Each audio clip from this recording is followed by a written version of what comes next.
certainly the top story today, the top story of the last 24 hours, obviously the George Floyd stuff, but what's going on in Seattle.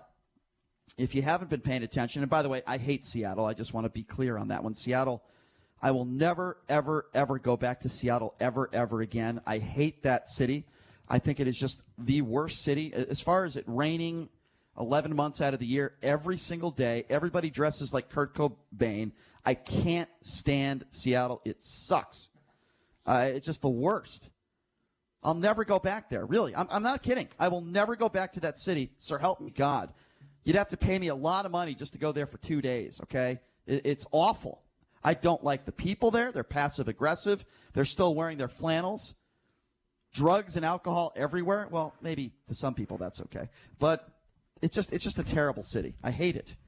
With that being said, there are a lot of hippies that live in Seattle, a lot of liberals that live in Seattle. They like their coffee out there. There's no question about that. So have you heard this story? There's a couple hundred people. They're not violent criminals, but there are a couple hundred people that have, for lack of a better term, blocked off a few blocks. And basically what's going on there is police have backed off. Several blocks, Brian. Okay. Several. 2 blocks, 3 blocks. 6. Okay, 2 blocks, 6. 3 blocks, 6 blocks. So, I know it's not the entire city they've blocked off, whether it's 2 blocks or 6 blocks. Basically what's going on down there is anybody could go in there, but they have signs, and there are signs at the front that are explaining, that they own that territory for now. Anyway, police have backed off. Now, here's my opinion on this whole situation. Let me start from square one. I do not agree with these people are doing. I think it's idiotic. I think it's stupid, and it's not going to help anybody. I've been very consistent on the fact that I don't agree with anybody defacing or putting graffiti, whether it's a police station, unless it's a monument of someone that lived years ago that owned black people. I don't think that we should be wrecking property in any way, shape, or form, public or private. So I think a lot of these people are idiots. They're not going to solve any problems. They're not violent criminals, but at the same time, they are breaking the law. I do not agree with what Seattle is doing. I do not agree with what the mayor is doing. I do not agree with what local law enforcement are doing. Here's what I think should happen. These people are not violent criminals, but they're breaking the law. I believe they either have to be forced to leave or police need to go in there and arrest them. It's very simple. And I don't know what the city of Seattle is waiting for. I don't understand it, but I will say that I disagree with it. With that being said, the president all the way down to right-wing nuts are making some ridiculous comments about these people. Now, I'm very clear. They're criminals. They deserve to be arrested, just like I believe that those during the protests that are looting should be arrested, okay? They deserve to be arrested. Now, Donald Trump made some statements to Fox News on how he'll handle the Seattle protesters, who he calls domestic terrorists. Have a listen to this. We're not going to let this happen in Seattle. If we have to go in, we're going to go in. The governor's either going to do it. Let the governor do it. He's got great National Guard troops. He can do it. But one way or the other, it's going to get done. These people are not going to occupy a major portion of a great city. All right, so here's why Donald Trump has no credibility when it comes to this stuff. He still has yet to call the KKK a domestic terrorist organization. Now, if you fail to do that, I don't want to hear you talking about some hippies and calling them domestic terrorists. Now, with that being said... Since when are hippies armed, Brian? Excuse me? Since when are hippies armed? Well, there were armed people that were, storming into Michigan. You didn't seem to have a problem with that into the town hall there. But they weren't hippies, Brian. What? You just called them a bunch of hippies. That's not the case. Hippies could be armed. They're not a bunch of hippies. What do you mean? And it's called the Capitol Hill Autonomous Zone. And when you create an autonomous zone, you actually the Insurrection Act was actually created for autonomous zones, because if you're an autonomous zone and you declare yourself a free part, your own entity, then a foreign adversary can come and give you aid inside the United States, and that's why they're being labeled a domestic terrorist organization. And do you know how they got there? They made threats to burn down the police precinct, and it was abandoned. Mm-hmm. Okay, so are they beheading anybody? Or? Of course not. They're not beheading okay. anyone. Okay. You don't have to behead anyone to be a domestic terrorist. Okay, Brian, I'm just curious. They're also trying to charge local businesses. All right, so we'll get into that. I want They're trying to exploit them for protection. All right, so we'll have a conversation about that. But Texas Lieutenant Governor Dan Patrick was also on Fox News. He says this is what will happen to America if Joe Biden wins. Have a listen to this. Shannon, I want the people of America to understand what they're seeing. This is what America will be if Joe Biden and the Democrats win.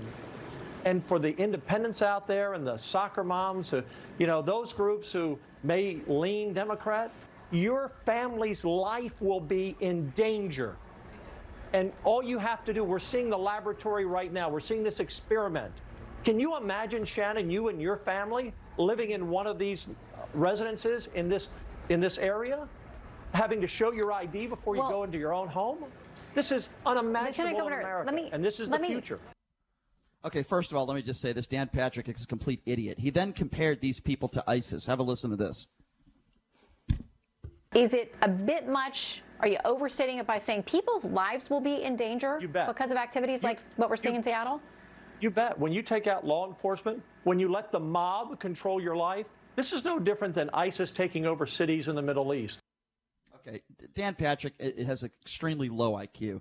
These people are not ISIS. Are they breaking the law? Yes. They're not beheading people. They're not killing people. And this idiot who happens to be Lieutenant Governor of Texas, what a shocker, is comparing these couple hundred people to ISIS. And I will also say this, to suggest that if Joe Biden becomes the president of the United States, that this is going to be happening in states across the country is one of the most idiotic and most ridiculous things I have ever heard in my life. You have a couple hundred people that are doing this in Seattle. Yeah, and they're getting away with it. I will make a financial bet with you, any amount that you would like, that if Joe Biden is elected president, this will not be happening throughout the country. Would you like to make that bet? Okay, first of all, it's already happening. It's trying to start happening in Portland. By the way, in this autonomous zone, the first thing they did, which is very ironic, is they built a wall. How surprising is that? For those who thought that building a wall to separate us from Mexico was totally unreasonable, the first thing they do when they get a little bit of power is decide to build a wall. Do you know what their political affiliation is? Who's they? Who's they? Yeah. Their political affiliation, as far as I'm concerned, is probably socialist or communist at this point. So you're just making. I mean, considering they have a commune farm. You don't know whether they're a registered Democrat or Republican, right? How would I know that, Brian? Exactly. That's okay, my point. They're not. I can. I'll make another bet with you. I can almost guarantee you that 99.9% of them, considering the fact that they are in Seattle and what's going on right now, are not Republicans. And how would you find that information out? How could we make a bet on that? How could you know for sure what? I believe I've seen F. Trump graffitied in that area several times already under those circumstances. So that being said, the mayor actually compared this to a block party. She compared it to a large block party. And Jay Inslee, the governor of Washington, as of 2 days ago, he didn't even know what was going on. Okay, so he claimed he had no knowledge. So that's news to me as to what's taking place. Okay, so and first yes, of all, if you defund the police and you allow these Capitol Hill style autonomous zones, okay. if you allow these things, then there is a really good chance that people aren't going to be safe. Okay. And we haven't talked about their demands either, Brian. One of their first demands was cutting the police budget in half and spreading it amongst. So you're not going to respond to what I said. They've had 20 or 30 different demands. Okay, so first of all, and those demands keep dropping to lower levels. But Brian, right now you have a mayor of Seattle who was legitimately negotiating with someone who was threatened to burn down a police precinct, moved into it, trying to create their own community, calling them not a part of the United States, and you don't call that domestic terrorism? All right, so can I respond? With guns, while trying to charge other businesses to exist for a security fee, like their own mob, for example. How do you not call that an attempted domestic terrorism? And at this point, I think it's hilarious. I think it's extremely funny. It reminds me of the movie Idiocracy with Terry Crews and Luke Wilson. Like, that's what's going on. There's actually a scene there where Luke Wilson is trying to plant. He's trying to, they're trying to create food, and he's planting. The exact same thing is happening right now in that particular situation.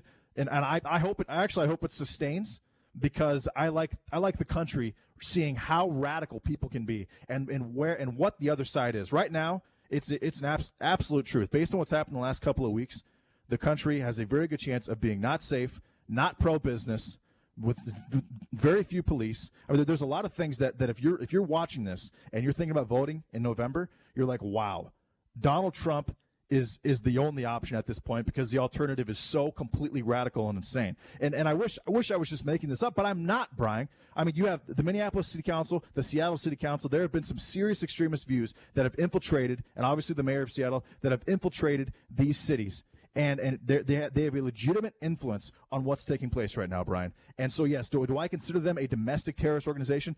Absolutely, considering what took place. Now, are they ISIS? Are they beheading people? No. But at some point, you have to say, okay, we have to stop this from taking place so it doesn't empower other groups all over the country to do the exact same thing in cities with liberal mayors, because apparently they are afraid to use their police forces to actually get things done and to protect their city. They don't want to do that. And the whole country is watching this and laughing and observing. And I actually believe right now that you have people that are speaking out against Donald Trump and are speaking for various organizations that legitimately are only doing it because they don't want to be attacked by an angry digital mob on social media.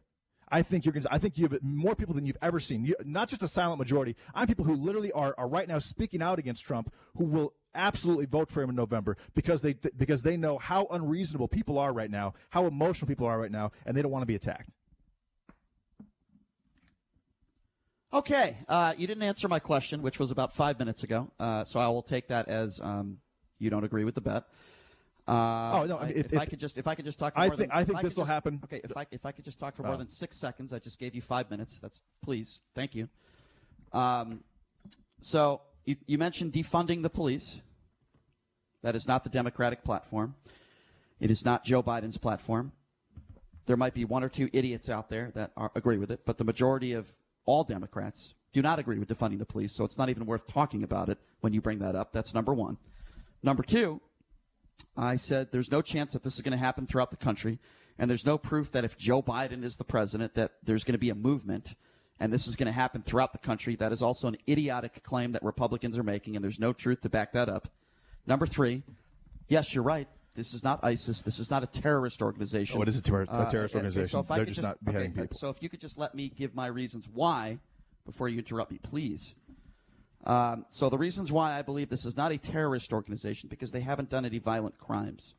They haven't killed anybody. They haven't physically hurt anybody. Could it be hurting some businesses there financially? Absolutely.